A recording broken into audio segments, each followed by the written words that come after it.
We are the Kindred Hearts. We're the Kindred Hearts. We are the Kindred Hearts. That was good. Okay. 1, 2, 3. Hi, everybody!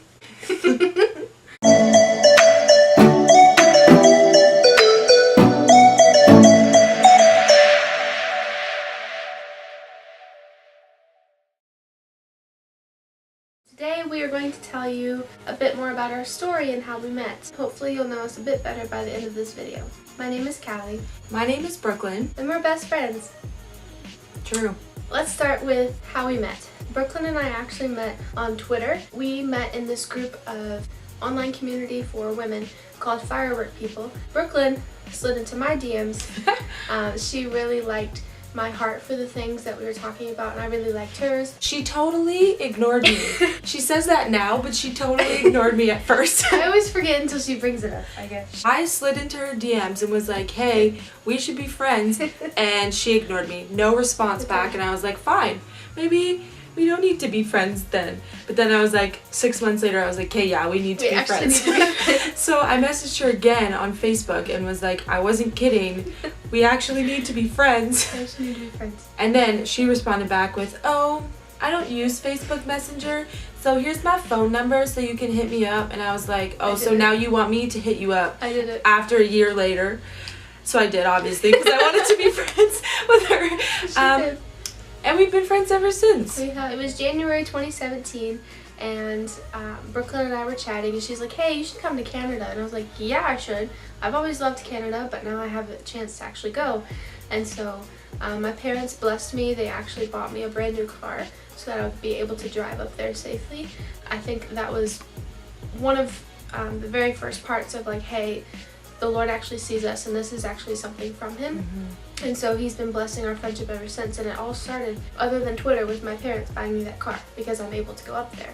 I drove up there February 18th, 2017 for the first time, and we spent a week together, and then that's when we sort of started to get comfortable with each other and learning more about each other. And then we started filming. We actually created our promo video. We created our teaser video, which are also on our channel if you want to watch them. And it was just a really beautiful week of like the Lord's promise and His restoration in our friendship. It was the start of something beautiful.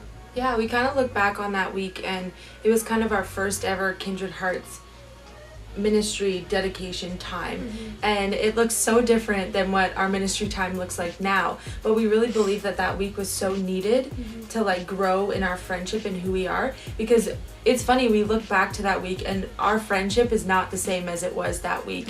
We've grown significantly in the last year and some, and we wouldn't be here today without that week. And so it was a huge blessing from the Lord that we got to just cultivate our brand a little bit that week. We even spent like 4 hours trying to come up with our name, the Kindred Hearts, which we're gonna get into a little bit, why we named our ministry that. We met on Twitter. It's really crazy that the Lord brought two people together from two different countries through a Twitter chat. Not to mention, we met in a Denny's parking lot. Oh yes, we can't leave that out. That's our favorite part, I think, of this entire friendship, is just the Lord's humor. The Lord is just, so He's got such a funny sense of humor. So if you can imagine it, there's someone from the United States driving to Canada to meet her Canadian new best friend. And we met in a Denny's parking lot in the middle of Niagara Falls because we couldn't find her anywhere else. Yeah. We're like, just find the nearest Denny's. Yep, that's what happened. They waited for me for like 8 hours that day. We almost got like in serious trouble with the Denny's security because they were confused as to why my mom and I were at a Denny's for 8 hours. Yeah. I'm like, don't worry, we're not doing anything illegal. Like, the reason we named the Kindred Hearts is because the word kindred means alike in kind, similar in kind, united in nature, etc. For Brooklyn and I, the only reason we learned that we are alike or similar in kind is because we have been vulnerable with each other and shared really hard things with each other. Sort of built a safe space that was fostered by love. It was free of shame, it was free of guilt and judgment.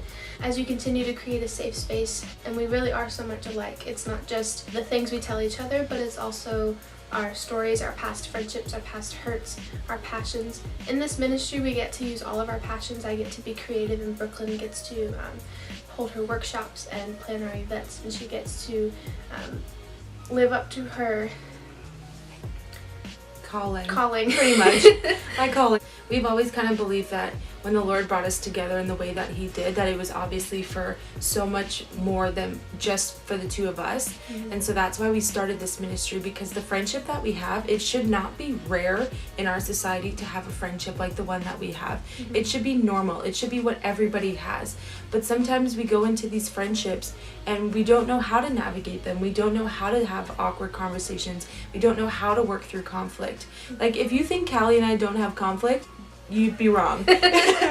We just have learned how to navigate through it in a way that makes sense for us. And so that's what we want to impart to others, is our friendship, it required a lot of work. And that's why we like to call our slogan rebuilding foundational friendships, because we've built our friendship on a foundation of truth, a foundation of no judgment, no shame, no guilt, a foundation of I'm going to come through for you, and that's how it's going to look for the entirety of our friendship.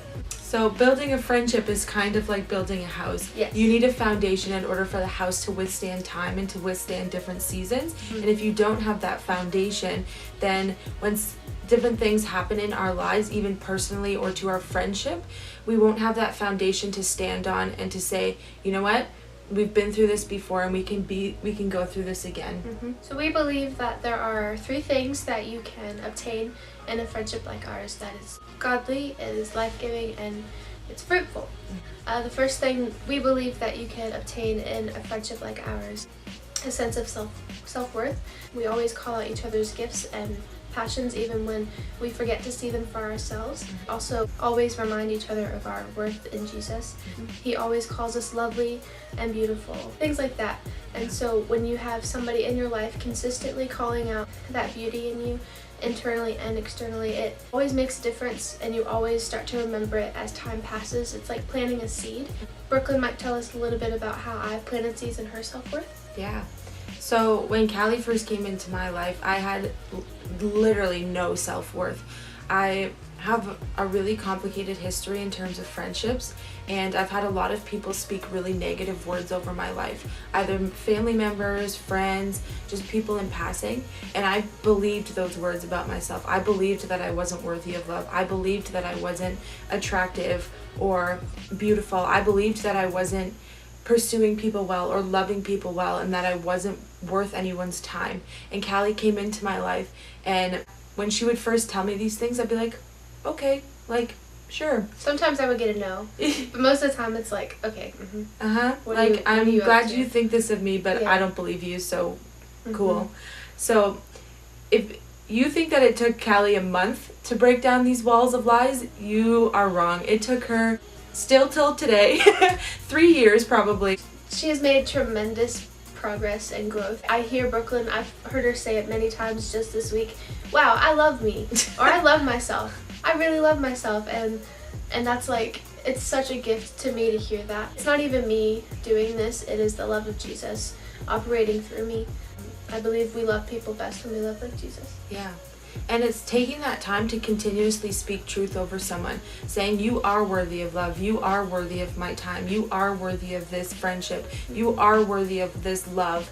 And it's just taking that time to say you're beautiful, you're worthy, you're loved, you're driven, you're kind, you're compassionate, you're authentic and genuine, and speaking those words over that person. It may not work at first, but if you have someone consistently in your life speaking those truths over you, eventually you're going to believe it about yourself, even if it's just that one person. So we believe here at the Kindred Hearts that it takes one Kindred Heart to continuously speak over the life of another Kindred Heart for them to believe that they are worthy and beautiful and worthy of love. This type of practice is especially important and valuable when your friend isn't doing so well, or when they're going through a low season in their life, or if they're really struggling in any area. It is also important that you plant these seeds in the darkness, because our motto here is calling that darkness to light. And so for Brooklyn and I, we often have to tell ourselves, the enemy's making me feel this way about myself, or the enemy's even making me feel this way about you. And it's really, really scary to bring up those things, because we're afraid that the other person might be offended. We're afraid that the other person might walk away or leave us, because that's happened before. Yeah, but that's why a foundation is so important. When our friendship is built on a foundation of this is what has happened in our friendship from the very moment we became friends till now. The enemy cannot lie to us about the other person because we have this foundation that we've built our friendship on. When the enemy tries to say, oh, this person doesn't care about you, they're just saying that they do, I can say, oh, well, look at all X, Y, and Z examples of the time she actually did care for me. And I can counteract those lies and replace it with truth about who we are, but also our friendship that we have. The second thing we think that you can definitely achieve in a friendship like ours is establishing roots in your identity. Your identity is essentially anything that you identify yourself. For me, for a long time, it was how many great photos I could take or how great I can look on this given day in my wardrobe. However, Brooklyn sort of helps me find my identity that's rooted in Jesus. One that isn't wavering and it's eternal and it doesn't change. But even for me, like, I'm a perfectionist. Basically, I've spent time talking to Kallie saying, like, my brain literally tells me that I'm not allowed to be a human being. I'm not allowed to make mistakes. I'm not allowed to be sick. Like, I remember getting mad at myself because I got sick and had to miss something that was important. And I was like, that's not me. Like, that's not who I am. Like, Kallie constantly reminds me that you're a human being. It's okay if you make mistakes. It's okay if you have to take the day off. It's okay if you need to rest for 3 hours. And for me, like, that's not okay in my mind. So it's even like, for her, it used to be, she used to place her worth in her clothes or her Instagram feed. And for me, I used to place my worth in the things that I could do or be for other people. And so being a kindred heart is going to look different depending on what you struggle with. But a kindred heart will always point you back to the heart of Jesus and not say you like living in the world is okay. A kindred heart will constantly point you back to the heart of Jesus and remind you that who you are is not placed in the things that you can do or wear or be. It's you are who you are because Jesus loves you as you are. And a kindred heart will always remind you of that. And so the third thing, the final thing we think that you can definitely obtain from a friendship like ours is the courage to walk through fear. A kindred heart will always stay present with you in your battles, and they'll fight your battles with you. They'll fight through fear with you. I often forget that I've walked through fear before. The enemy likes to sort of blur my memory, and it happens with anxiety too. Essentially what I always do is I'll walk up to a new battle or I'll walk up to a new door that I'm supposed to go through, and then Brooklyn will be like, did you not forget that you walked through fear yesterday? Fear often lies to us and it tells us that there's going to be lots of this pain or there's going to be lots of this coming at you. And we're often just fearful of things. A kindred heart will always remind you that you've walked through fear before, but this time you don't have to walk through fear alone because you haven't walked through fear alone since you became friends. And it's constantly reminding you that fear comes with many different faces. I really believe that fear has many different faces. Fear has the face of anxiety, it has the face of panic, it has the face of insecurity, because all of them are fear of something. And so when you just remind that person that you've walked through fear before, it's like linking arms with them and saying, hey, we're going to go through this again, just like you did last time, and we're going to make it out on the other side. You never have to face a situation alone because I'm here now. That's why we kind of I really love sitting on the floor. Where I find most peace and most clarity and understanding is on the floor. And so I think for our vlogs, we're going to be vlogging from the floor because that's where we feel like, even part of my past where I've had to have life chats with people on the floor, and when I'm not doing well with my mental health, I sit on the floor, and it's because I feel grounded in that. And I feel like from the floor, it's like that foundation again. When you build a foundation, you go from the floor up. And so it's like we're sitting here, I'm not doing okay right now, but we're going to talk through this, we're going to work through this, we're going to sit on the floor here until you feel like you can get up again. And that's just the foundation of our friendship, is sitting on the floor together and having really hard conversations and really awkward, really meaningful, really powerful conversations, but it's where we feel like we can talk best. So we're going to be vlogging from the floor. Hope you're okay with that. It's just going to be what we do. So we have 3 C's here at the Kindred Heart. The first is collective. So a collective is a group of people who are gathered together for the same reason or the same purpose. And so here, we're gathered together to be kindred hearts. Our purpose and our mission and our vision here is to cultivate a community of kindred hearts, people who are there for one another, people who will walk through fear with you, people who will help you establish your worth, people who will help you recognize your identity in things that are not of this world, people who will call darkness to light with you, people who will link arms with you and walk with you through really tough situations. And so that's what we're trying to do here. We're trying to cultivate a community of kindred hearts, of people who just want to either, whether you don't have many friends and you're struggling with that, whether you're feeling lonely and you're not sure how to navigate new friendships or how to make a new friend, or whether you're in a really toxic friendship with someone and you're learning how to end that friendship, or whether you should end that friendship, or anything in between. We're here for friends. We're here to help friends and to make friends, basically. And to continue being friends. Yes, to continue being friends. Second C is cultivate. So that's my passion and my love.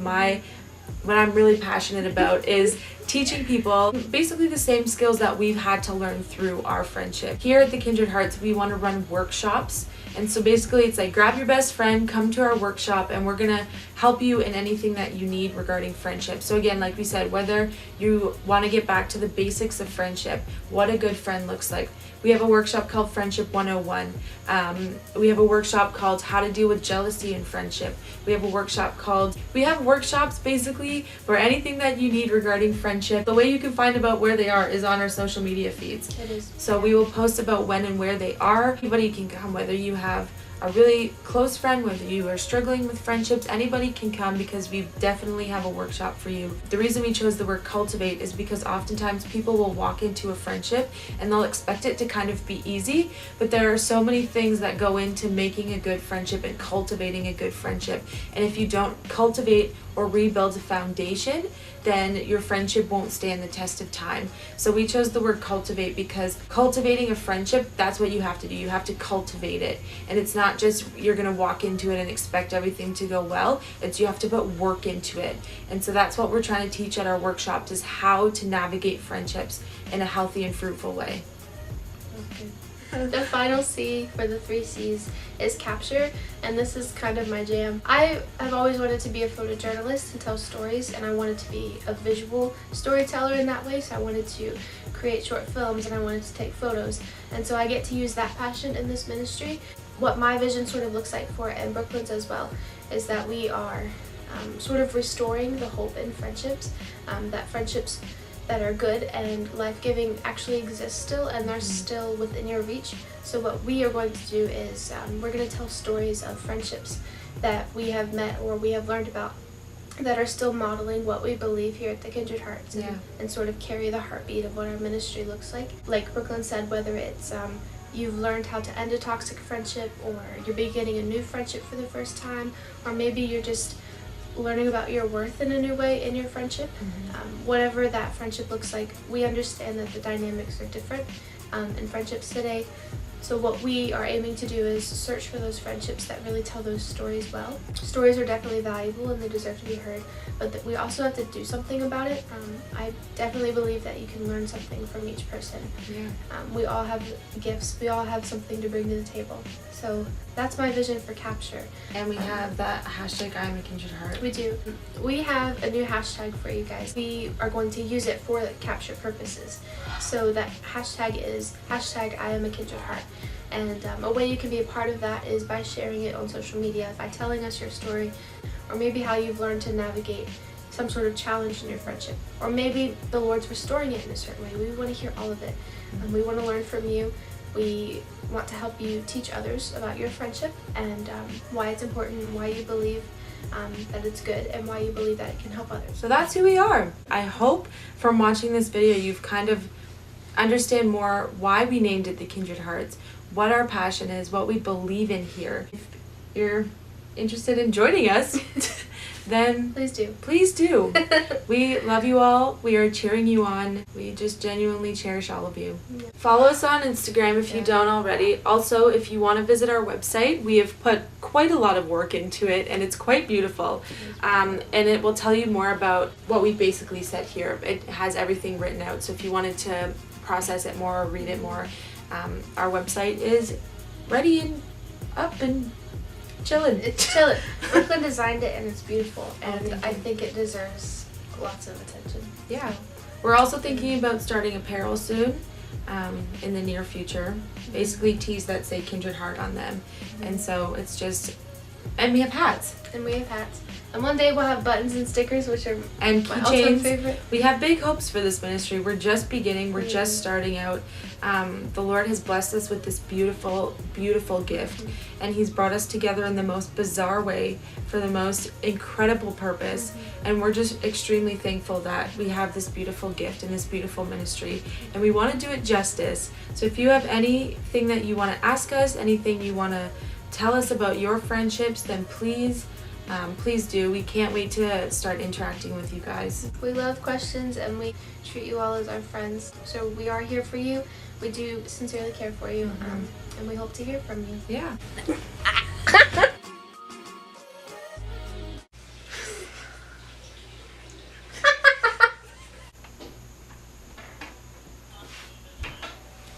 Want to join our vlog? Merlin. 4. Sorry, I have to scratch my eyeball. It's okay. And the final C is I think it's backwards. I think it's this way. I don't know. This? Either way, we don't know what direction the C is. Do you want to join our vlog?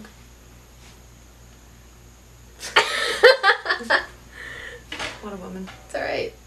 We love you. Bye. Miss you. We have a hashtag. You gotta restart because I'm scratching my eyeball. Okay, continue. There was something in it. Look at that. It's Sorry, friends. Sorry, I had something in my eye. That's Continue. Alright.